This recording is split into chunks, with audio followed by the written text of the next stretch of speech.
So what advice would you have for someone like a new real estate agent who's listening to this interview right now? I would say you need to team up with somebody. I think to make it in this business, you try to do it on your own.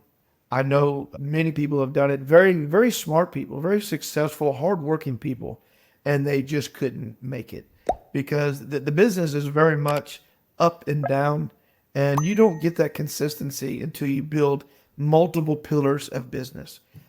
All my business doesn't come from one person or one, area. I've got, different agreements, referral contracts, and then I've got repeat business. A lot of my business is repeat, and that doesn't happen until you grow into the business where you have people that come back to you. So one, you have to have excellent service, but two, you need to really work with somebody. Don't be afraid to team up with somebody and share your commission. I mean, for the experience and for the connections. And so I have an agent coming on with me, and that's what we're doing is I'm showing him, the ropes, and we're sharing, I'm sharing the commission with him on the deals that we're working on. But if I've got to invest my time, I've got to be compensated because, it's just, this is how it is. So, but do that. You join forces with somebody that is experienced, that may need your help. Because to be honest with you, I can use the help. I'm running around town all the time. I mean, in fact, I handle real estate in Galveston, Beaumont. I got to go to Kyle to pick up a sign because I just sold one in Kyle, San Antonio, Austin. And so, and actually, I used to not want to do that. And now it's just so natural to do. I enjoy doing it. I don't stay So in one now area. you buy and sell property, not only in Houston, but San Antonio, Yes. Austin, Yes. Dallas? No, I don't go to Dallas. I never really liked to drive to Dallas. The Okay. drive to Austin and San Antonio and in between San Antonio and Austin, that's a great drive. And Okay. and my future plans is to be, I may never retire, but I want my getaway properties in the Hill Country. So Okay. if I have more business, Central Texas, that's fine with Yeah. me because, I'll have a place there. And I already have 3 places in the Hill Country.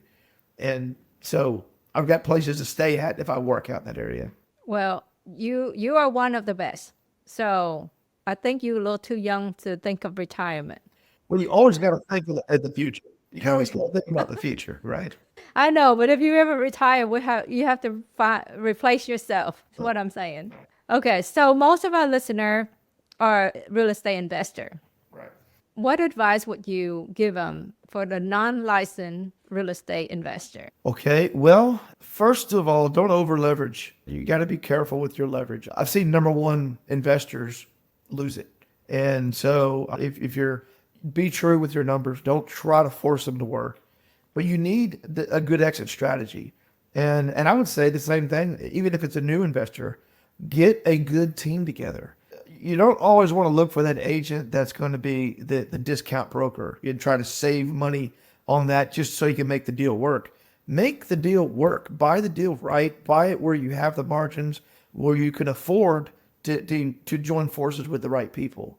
And I will tell you, I mean, there's no issue giving a discount on repeat business. But if you're doing business with an agent or a broker who's just ready to give away the farm, they're not going to negotiate good for you. So you've got to be able to join forces with the right people that are going to help you grow your business, because focus is 98% of success. And if you're the investor, you need to be focused on buying that property, not how you're going to rehab it or not how you're going to get rid of it, to liquidate it. And the most successful folks that I know have someone dedicated on managing the contractors, someone dedicated on managing the liquidations, and then someone's dedicated to buying the real estate. I like what you just said. If you go with a discounted broker, most likely they will not represent you well in negotiation with the other side. Yeah, absolutely. I like that. It is 100% I believe the case.